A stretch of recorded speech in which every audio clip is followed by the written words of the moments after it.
नमस्कार, मैं रवीश कुमार। संविधान बदलने की बात अब तक चलती फिरती आशंकाओं की तरह देखी जाती थी, अफवाहें मानकर खारिज कर दी जाती थीं।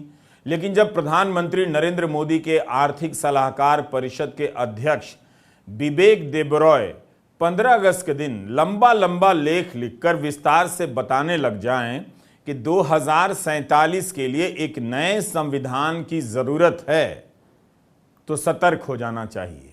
बिबेक देबरॉय ने अपने लेख में उन आशंकाओं और अफवाहों को सही साबित कर दिया है कि कहीं से ये सोच निकल कर तो आ रही है। प्रधानमंत्री के आसपास के लोग संविधान बदलने की बात का हौसला अब दिखाने लगे हैं। यही अपने आप में औपचारिक संकेत है कि कुछ हो रहा है। मिंट अखबार में बिबेक देबरॉय का यह लेख छपा है। मुमकिन है सरकार इसे किसी व्यक्ति की निजी राय बताकर खारिज कर दे, लेकिन यह सामान्य लेख नहीं है, पूरे यकीन के साथ लिखा गया है। यह वो मामला ही नहीं कि खारिज कर देने से बात खत्म हो जाएगी। बिबेक देबरॉय लिखते हैं कि हर किसी को पसंद है कि बदलाव तेज गति से हो, ऊंचा हो और मजबूत हो। हमें 1950 में जो संविधान मिला था वो तो अब हमारे पास है भी नहीं। कई बार संशोधन हो चुके हैं और हमेशा अच्छे के लिए नहीं हुआ है। 1973 में सुप्रीम कोर्ट ने कहा था कि बेसिक ढांचा नहीं बदला जा सकता। ये इन्हें ठीक नहीं लग रहा है। राज्यसभा में पूर्व चीफ जस्टिस रंजन गोगोई का इस संदर्भ में बयान याद कीजिए। तब लगा कि उनका बयान है, मगर ये तो कहीं और से आता नजर आ रहा है। अब तो ये संविधान को भी औपनिवेशिक विरासत बता रहे हैं, जिसे आजाद भारत के लोगों ने बनाया है। कह रहे हैं कि संविधान ज्यादातर ब्रिटिश हुकूमत के बनाए गवर्नमेंट ऑफ इंडिया एक्ट 1935 पर आधारित है। अब कुछ संशोधनों से काम नहीं चलेगा, नया संविधान बनाना होगा, नई प्रस्तावना लिखनी होगी। यह सवाल पूछना होगा कि धर्मनिरपेक्ष, लोकतांत्रिक, न्याय, स्वतंत्रता और समानता का अब क्या मतलब है। तो क्या अब लोकतंत्र और समानता का मतलब बदल गया है दुनिया में और बिबेक देबरॉय की राजनीतिक दुनिया में? ऐसा क्या हो गया है कि समानता और लोकतंत्र को उन्हें नए सिरे से समझने की जरूरत महसूस हो रही है? ऐसा क्या हो गया है कि वे नागरिकता की नई परिभाषा चाहते हैं? उनके दिमाग में क्या है ये नहीं बताते। ऐसा उन्होंने पिछले साल एक लेख में कहा था, जिसके बारे में हम आगे बताएंगे। कहीं वो परिभाषा उस नागरिकता कानून की तरह संकुचित तो नहीं होगी जिसे पास करने के बाद आज भी लागू नहीं किया जा सका है। उस समय भी नागरिकता को लेकर खूब बहस हुई थी, मगर यही सरकार कानून लागू नहीं कर सकी, नियम लागू नहीं कर सकी। तो अब बिबेक देबरॉय को नागरिकता को लेकर क्या नया समझना है? यह सवाल पूछने की जरूरत ही क्यों पड़ रही है? क्या लोकतंत्र का मतलब इन्हें नहीं पता या कोई नया मतलब लाना चाहते हैं? बिबेक देबरॉय का यह लेख खतरनाक इरादों से भरा लगता है। 2024 के आते आते मोदी सरकार की वापसी का दावा और संविधान बदलने का हौसला, आप इन दोनों बातों को ध्यान से देखिए, मिलाकर देखिए। आजाद भारत के लोगों द्वारा बनाया गया संविधान अब औपनिवेशिक विरासत कहा जा रहा है। देखते देखते वो बात अब मेज पर लाकर सामने रख दी गई है जिसके बारे में अभी तक पीछे के दरवाजे से चर्चा हुआ करती थी। संविधान बदलने की बात को इससे बड़ी औपचारिक मुहर क्या हो सकती है कि प्रधानमंत्री के आर्थिक सलाहकार परिषद के मुखिया इस पर लिख रहे हैं, पुरजोर वकालत कर रहे हैं और मिंट अखबार छाप रहा है।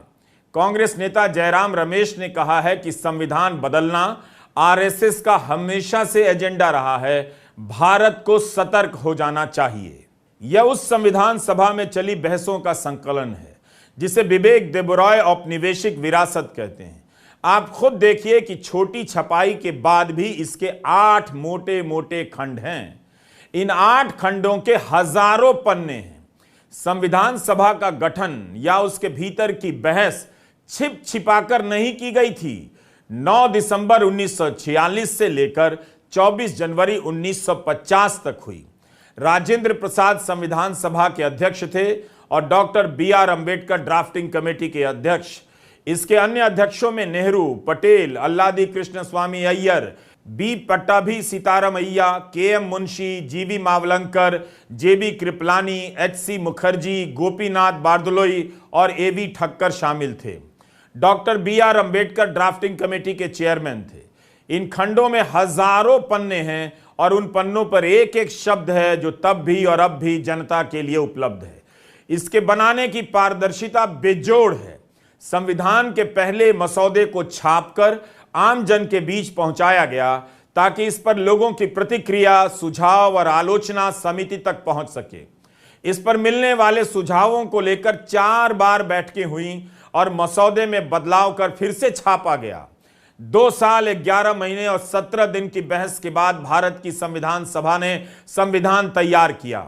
इसके 11 सत्र हुए जो कुल 165 दिन बैठे। 300 से अधिक सदस्य इसमें शामिल थे। 17 समितियां बनाई गईं जिन्होंने अलग अलग मुद्दों पर काम किया। बहस चली तो 7,635 संशोधनों के प्रस्ताव रखे गए। 2,473 संशोधन स्वीकार किए गए। इस तरह से भारत का यह महान संविधान पास हुआ।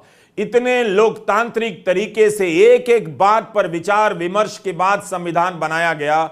और अब नरेंद्र मोदी के आर्थिक सलाहकार परिषद के चेयरमैन को यह समझना है कि लोकतंत्र, समानता, नागरिकता का मतलब क्या है और यह संविधान औपनिवेशिक विरासत नजर आ रहा है। जनाब ये समझा रहे हैं कि 105 संशोधन हो जाने से संविधान मूल रूप में नहीं रहा। क्या वे मानते हैं कि भारत की जनता ने अब हमेशा हमेशा के लिए सोचना समझना बंद कर दिया है? आप यह भी देखिए कि संसद की नई इमारत का उद्घाटन हो रहा था तो पुरानी इमारत को गुलामी का प्रतीक कहा जाने लगा। विपक्ष ने अपने गठबंधन का नाम इंडिया रख लिया तो इंडिया को गुलामी का प्रतीक बताने लग गए। भारतीय दंड संहिता बदलने के समय गुलामी का प्रतीक कहा जा रहा है और अब संविधान को ही कहा जा रहा है कि यह गुलामी की विरासत है।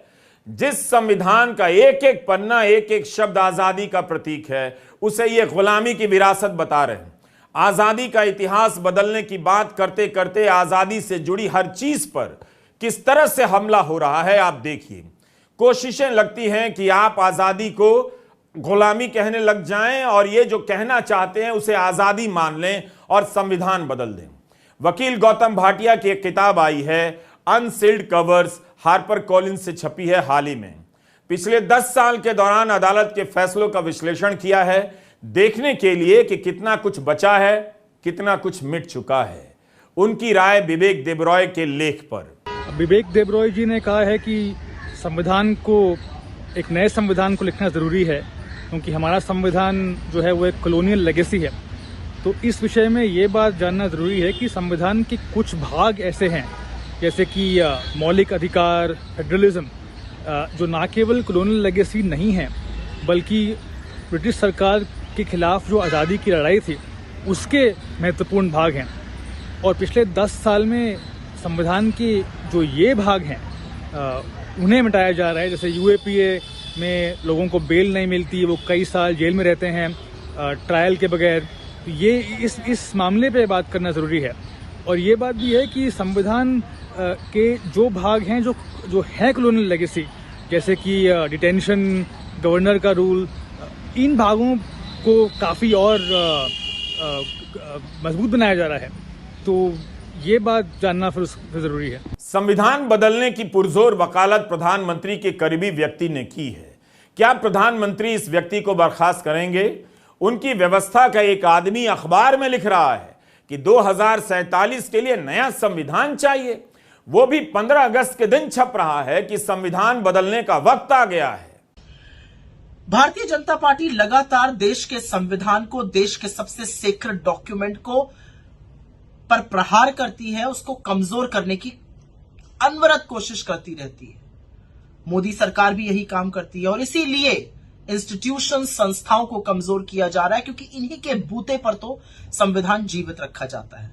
लेकिन 77वें स्वाधीनता दिवस पर सरकार के जो आसपास के करीबी लोग हैं वो अब पूरे खुले तौर पर यह कह रहे हैं कि संविधान को बदलने का वक्त आ गया है। आखिर वो ऐसा क्यों कह रहे हैं और इसके पीछे कौन सी सोच है, ये बात करना जरूरी है। ये संविधान क्या है?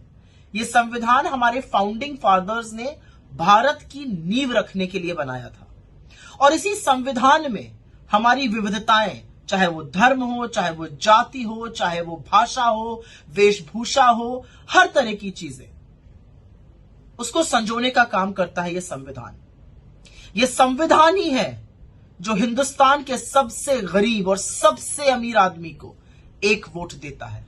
ये संविधान ही है जो कानून के सामने सबको एक लाइन में खड़ा करता है। कोई फर्क नहीं पड़ता आप किस धर्म से हो, किस जाति से हो, किस संप्रदाय से हो, कितने अमीर हो, कितने गरीब हो, शिक्षित हो या अशिक्षित हो, कोई फर्क नहीं पड़ता है।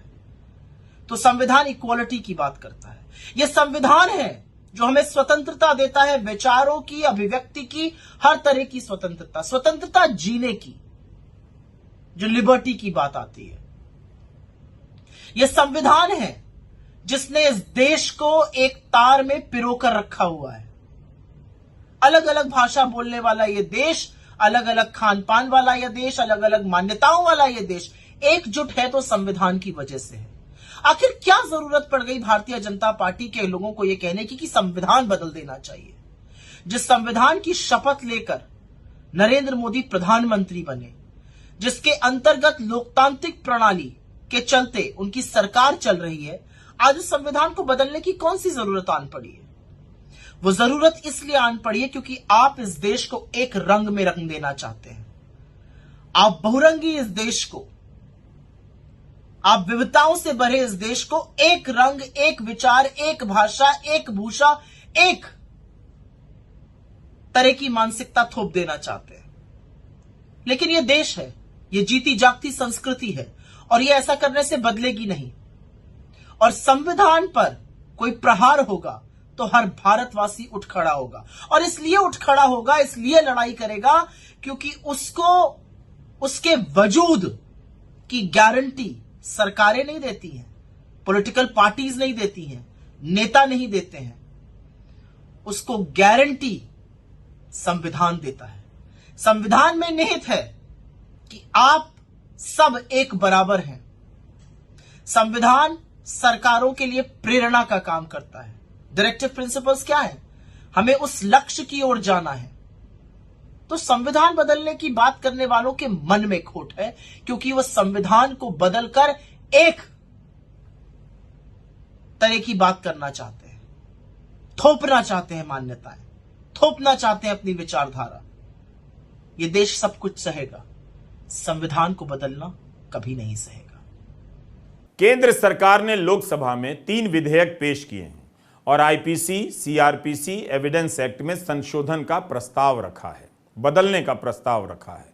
भारतीय दंड संहिता के प्रावधान देश की तमाम अदालतों में परीक्षणों से गुजरते रहे हैं। अब ये घिसकर, रचकर, रमकर भारतीय हो चुके हैं। सीआरपीसी तो 1973 की है, वो कब से औपनिवेशिक हो गई। विवेक देबरॉय इससे उत्साहित हो गए हैं, इसका भी हवाला लेकर नए संविधान की बात करने लग गए हैं। मौजूदा संविधान को औपनिवेशिक विरासत बता रहे हैं। भारत के संविधान में कई देशों के विधान, संविधान का प्रभाव है, लिया भी गया है, लेकिन क्या इसी से वो औपनिवेशिक विरासत कहा जाएगा और इस आधार पर उसके बदलने की बात कही जाएगी?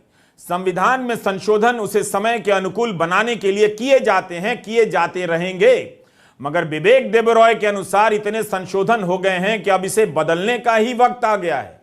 इरादा क्या है? क्या वही इरादा है जो कपिल सिब्बल इन संशोधनों के पीछे देख रहे थे और पूछ रहे थे? कि जो ये बात करते हैं ना कि हम कॉलोनियल माइंडसेट, कॉलोनियल ईरा जो कानून है उनको खत्म करना चाहते हैं, तो मेरा मानना ये है, जब मैं आपको ये बातें बताऊंगा, कि इनकी सोच ये है कि कानून द्वारा इस देश में डिक्टेटरशिप लाई जाए, ऐसे कानून बनाए जाएं जिसमें जज के खिलाफ भी कार्रवाई हो सकती है, किसी अधिकारी के खिलाफ भी कार्रवाई हो सकती है, किसी बैंक के अधिकारी जिसको हम पब्लिक सर्वेंट कहते हैं उसके खिलाफ भी कार्रवाई हो सकती है, सीएजी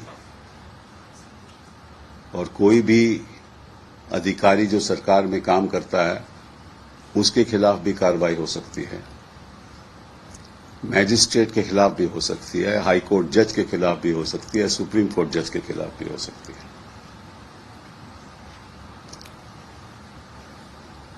और मैं आज आग्रह करना चाहता हूं न्यायाधीशों को कि आप चौकन्ने रहिए। ऐसा कानून अगर पारित हो गया तो इस देश का भविष्य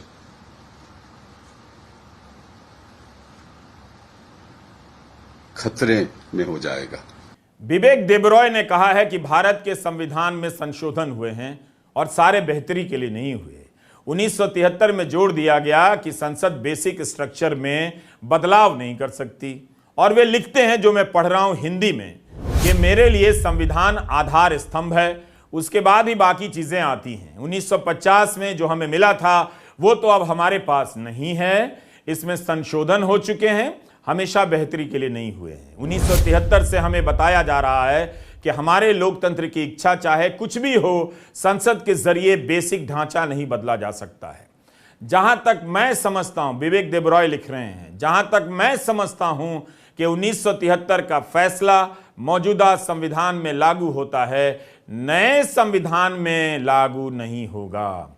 तो इनका इरादा साफ है, ये बेसिक स्ट्रक्चर को बदलना चाहते हैं, जिसे बदलने से सुप्रीम कोर्ट ने रोक दिया है।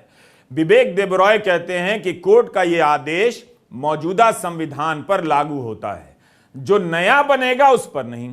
तभी मैंने कहा कि यह अनायास लेख नहीं है, ऐसा नहीं कि किसी और ने चाहा और लिख दिया, काफी सोच समझकर लिखा गया है।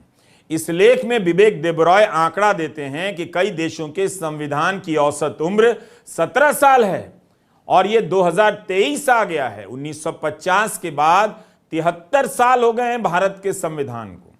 प्रधानमंत्री के आर्थिक सलाहकार परिषद के अध्यक्ष भारत के इस संविधान को लेकर कितने बेसब्र और बेचैन हैं, संविधान बदलना चाहते हैं, कह रहे हैं कि 1935 के गवर्नमेंट ऑफ इंडिया एक्ट पर आधारित है और यह औपनिवेशिक विरासत है। विवेक देबरॉय ने जब बेसिक स्ट्रक्चर बदलने के लिए नए संविधान की बात कही, तब आपका ध्यान कहां जाना चाहिए था? यह सवाल मैं आपसे कर रहा हूं और जवाब खुद भी दे रहा हूं। 8 अगस्त को राज्यसभा में पूर्व चीफ जस्टिस रंजन गोगोई ने कहा कि संविधान के बेसिक ढांचे को लेकर बहस हो सकती है, विवाद हो सकता है। 16 मार्च 2020 को राज्यसभा में ये सांसद के रूप में मनोनीत हुए। उसके बाद से 3.5 साल के बाद यह इनका पहला भाषण था और पहले ही भाषण में रंजन गोगोई बेसिक स्ट्रक्चर की बात उठा देते हैं कि इसकी बहस अभी खत्म नहीं हुई है, बता देते हैं, जबकि कोर्ट ने कहा है कि संसद बेसिक स्ट्रक्चर नहीं बदल सकती है। यही नहीं, खुद चीफ जस्टिस के पद पर रहते हुए कई फैसलों में रंजन गोगोई 1973 के फैसले को सही मानकर उल्लेख कर चुके हैं कि संसद संविधान के बेसिक स्ट्रक्चर को नहीं बदल सकती है। अब यही बात एक हफ्ते के भीतर विवेक देबरॉय कह रहे हैं, तो यह संयोग नहीं हो सकता। रंजन गोगोई को कहे 1 हफ्ता भी नहीं हुआ कि अब विवेक देबरॉय ने लेख लिख दिया। कितना सब कुछ जुड़ा जुड़ा सा है। यह सब अनायास या रैंडम नहीं है, बल्कि मैं यही कह रहा हूं कि यह सोच भीतर भीतर पकने के बाद अब लिखित रूप में बाहर आने लगी है। ये सारे विचार हवा से नहीं आए हैं। यह दिवंगत अरुण जेटली का ब्लॉग पोस्ट है, 18 अक्टूबर 2015 का लेख। उस समय सुप्रीम कोर्ट ने नेशनल जुडिशियल अपॉइंटमेंट कमीशन को रद्द कर दिया था, यह कहते हुए कि यह बेसिक स्ट्रक्चर के विरुद्ध है। तब जेटली लिखते हैं कि लोकतंत्र में जो चुने नहीं गए हैं उनकी तानाशाही नहीं चलेगी। यह सुप्रीम कोर्ट के फैसले के बाद उन्होंने कहा है कि लोकतंत्र में जो चुने नहीं गए हैं उनकी तानाशाही नहीं चलेगी। आपने देखा कि 2015 से यह विचार किस तरह से चला आ रहा है। लोकतंत्र में निर्वाचन, चुनाव बहुत महत्वपूर्ण है, पवित्र है, मगर वही हर बात में सर्वोपरि नहीं है। यह बात हमारे संविधान निर्माता जानते थे, तभी अलग अलग संस्थाओं और उनकी जवाबदेही की कल्पना कर रहे थे। हर बात में बहुमत की बात करने वाले वही लोग होते हैं जो किसी सवाल का जवाब नहीं देना चाहते, अपने मन के फैसले को जनता का फैसला बताकर जनता पर ही थोप देना चाहते हैं। पिछले साल संविधान दिवस के मौके पर प्रधानमंत्री नरेंद्र मोदी ने कहा था, और ये उनके ही शब्द हैं, कि हमारे संविधान के प्रियम्बल की शुरुआत में जो वी द पीपल लिखा है, यह सिर्फ 3 शब्द नहीं है। वी द पीपल एक आह्वान है, एक प्रतिज्ञा है, एक विश्वास है। संविधान में लिखी यह भावना उस भारत की मूल भावना है जो दुनिया में लोकतंत्र की जननी रहा है, मदर ऑफ डेमोक्रेसी रहा है।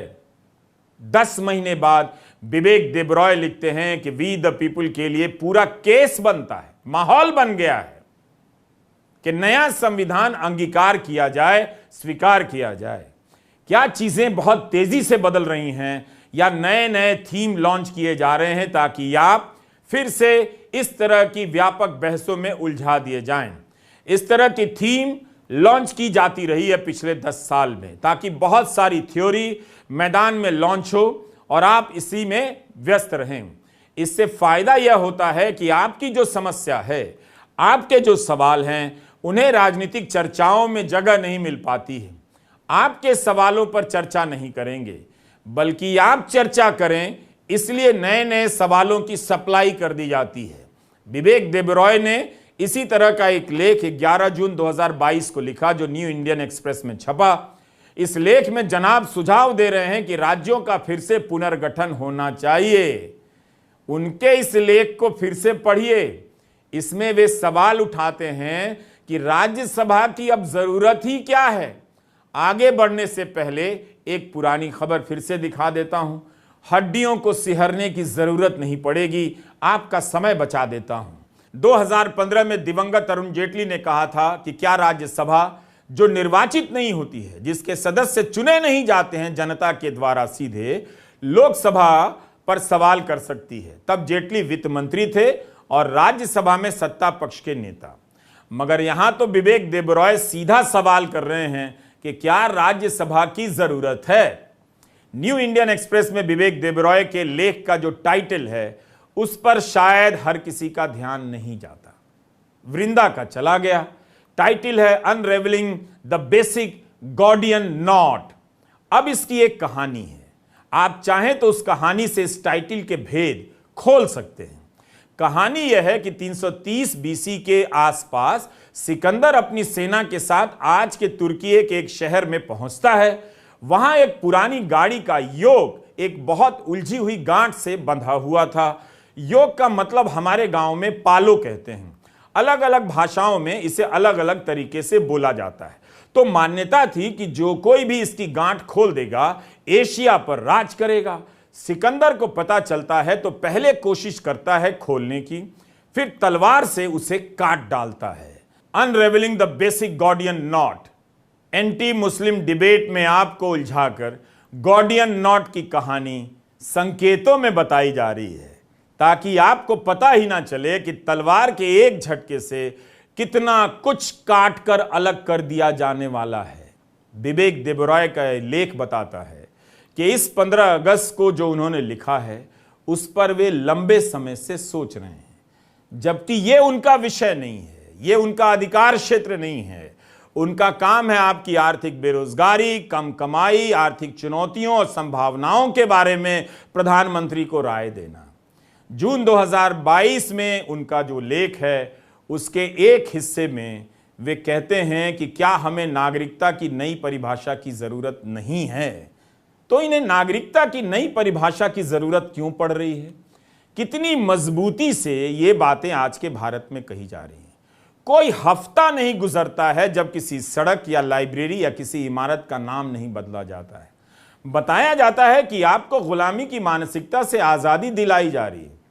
लगता है कि सड़कों के नाम बदलने वाले अब संविधान बदलने पर आ गए हैं।